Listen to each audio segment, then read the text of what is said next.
C'est une boule de nerfs, dit-on chez Renault, de la petite musclée de la gamme Clio. Héritière de la 1916S, remplaçante de la 5 GT Turbo, cette petite espiègle aura aussi la mission de représenter Renault sur les circuits. Son comportement devrait y faire merveille. Regardez-la en action avec Henri Pescarolo.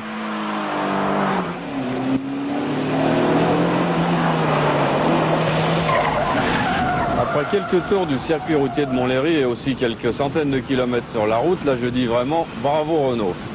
Alors la tenue de route de la Clio 16 soupape est absolument diabolique. Elle est diabolique d'efficacité mais aussi diabolique de sécurité. C'est-à-dire que quand on entre dans une courbe, si on entre très fort, c'est d'abord le train arrière qui vient. La voiture se place toute seule.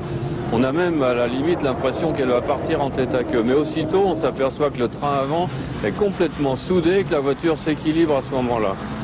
Je me suis fait manifestement surprendre par une plaque beaucoup plus mouillée parce que la neige a fondu. Et c'est assez révélateur de la tenue de route de la Clio. Alors qu'avec une propulsion, ça se transformerait en un tête à queue.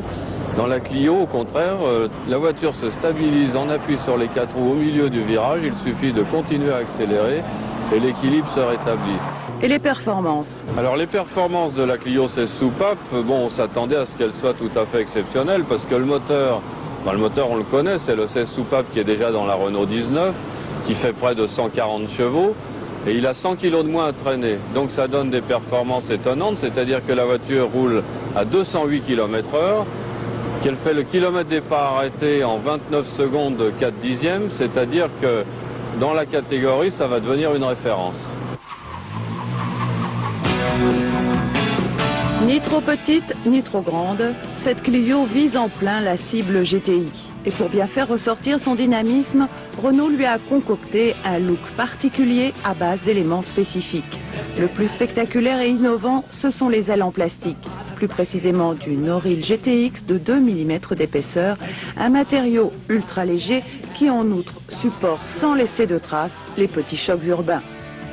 L'intérieur a été traité façon sport, bien sûr, comprenez sobre, mais c'est surtout le tableau de bord qui change et se complète par rapport aux autres Clio.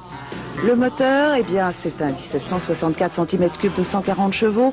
Il consomme 7,9 litres en moyenne selon les normes UNTAC, mais beaucoup plus avec Henri aux commandes.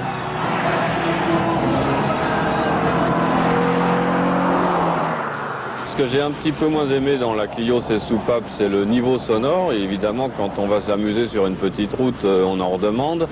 Mais au bout de quelques centaines de kilomètres de voyage ou d'autoroute, on trouvera que le moteur est peut-être un petit peu trop présent dans l'habitacle. Il fait vraiment beaucoup de bruit. La tenue de route qui est absolument parfaite avec la montre de pneumatique de 15 pouces que nous avons actuellement, c'est une option.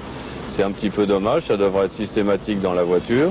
Et oui, on peut s'étonner en effet que Renault n'ait pas opté pour des équipements top niveau tels que cette montre, la direction assistée ou le pack vitre électrique, sans sacrifier au démon des options pour préserver le sacro-saint prix d'attaque, lequel devrait tourner autour des 100-110 000 francs.